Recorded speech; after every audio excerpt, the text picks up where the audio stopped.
There is a version of you that you have never been introduced to. It does not live in your memories. It does not speak in your inner voice. It lives in the moments you are most ashamed of, in the reactions that surprise even you, in the dreams you wake from and immediately try to forget. Carl Jung called it the shadow, and he said something that should stop you cold. The things we refuse to see in ourselves do not disappear.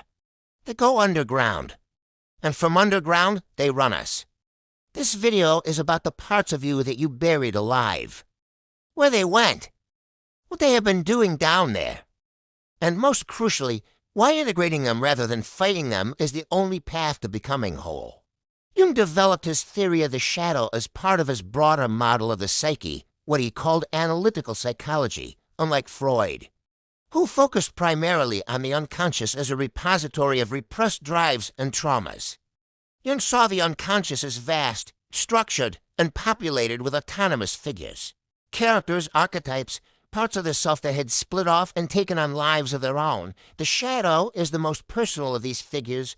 It is the collection of everything you decided, very early in life, was unacceptable about yourself, too angry, too needy, too loud, too sexual, too ambitious, too sensitive, too dark, too much. Whatever the verdict was, the material went somewhere. It did not dissolve. It consolidated. It became the shadow. And here is what makes the shadow so difficult to see. By definition, it is in your blind spot. You cannot observe it directly the way you can observe a thought or a feeling.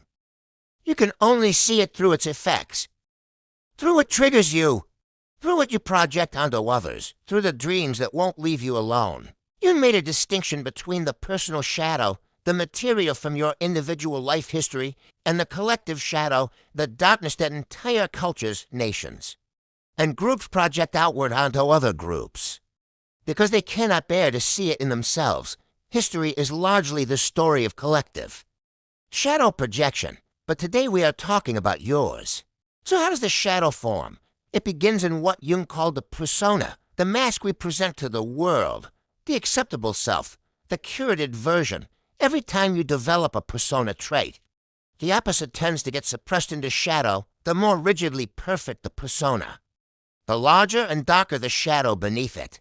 If your persona is endlessly kind and accommodating, your shadow likely holds enormous rage. If your persona is supremely rational and controlled, your shadow is probably seething with emotion and chaos.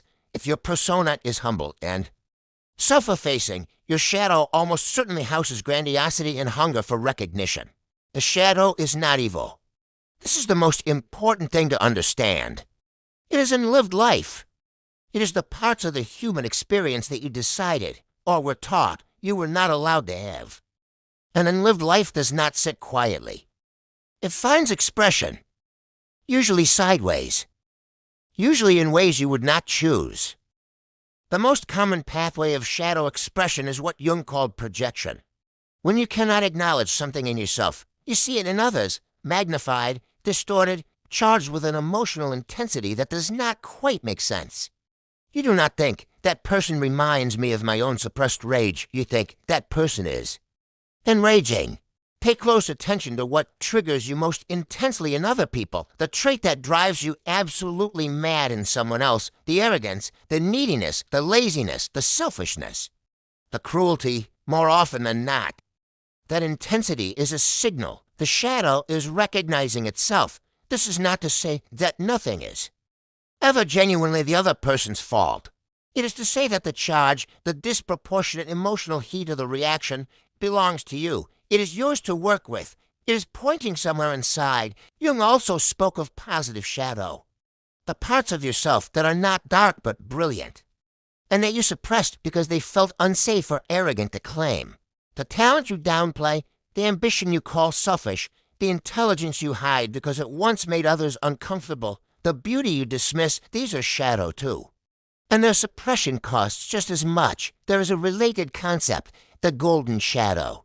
When you idealize someone with an almost irrational intensity, when a celebrity, a mentor, or a partner seems to embody qualities so extraordinary they can barely be human, you may be projecting your golden shadow outward, giving to someone else what you have not yet claimed as your own. the golden shadow explains the peculiar grief of disillusionment.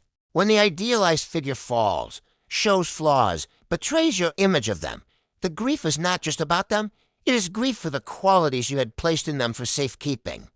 Qualities that now have nowhere to live but back inside you. So what does shadow integration actually look like?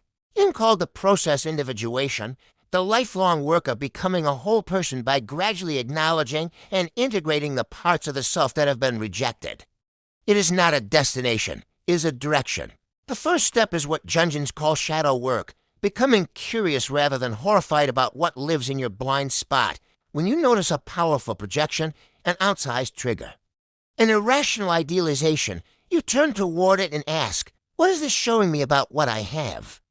Not yet owned. This requires what Jung called the moral courage to see. Because what you find may not be flattering. The capacity for cruelty you have always condemned in others. The hunger for power you have always called corrupt. The weakness you have always despised. There it is, yours, part of the human inheritance you share with everyone who has ever lived. But here is what Jung observed again and again in his clinical work. Acknowledging the shadow does not make you more dangerous. It makes you less so.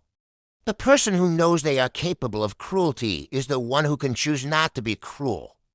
The person who has met their darkness and owned it has far less need to act it out unconsciously. The shadow's power comes from being unseen, bring it into the light, not to indulge it, not to become it, but simply to know it, and its grip loosens. It stops driving from underground and starts becoming available as energy, as information, as the full range of your humanity. Dreams are one of the most direct routes into shadow material. When a threatening, shameful, or intensely vivid figure appears in your dreams, a villain, a dark twin, a stranger who somehow feels like you, Jung said, that is your shadow knocking. Do not run from the figure, turn toward it, ask it what it wants. Active imagination was one of Jung's own techniques. You enter a relaxed, inward state and allow the shadow figures, the inner critic, the rage, the grief, the abandoned ambition to speak. Not to validate everything they say, but to listen, to discover what need or truth is underneath. A distortion? There is another route that many people overlook, art. The painter, the writer, the musician who allows what is dark and unresolved and beautiful and terrible to come through the work, they are doing shadow work. Not therapy, not analysis, but the same territory, the same descent, the same retrieval. You do not have to be an artist. You have to be willing to let the unacceptable have form. A journal entry that says what you have never said aloud. A conversation with a therapist where you admit the thing you are most ashamed of. A moment of stillness where you stop performing acceptable and let yourself feel what is actually there. Jung wrote that one does not become enlightened by imagining figures of light, but by making the darkness conscious. That is the work. Not transcendence, not rising above the darkness, but descent. Into it, through it, and returning, changed, carrying what you found. There is a paradox at the center of shadow work that takes a long time to fully understand. The parts of yourself you are most aphra. Ideas are also the parts that hold the most energy, the most vitality, the most unlived life.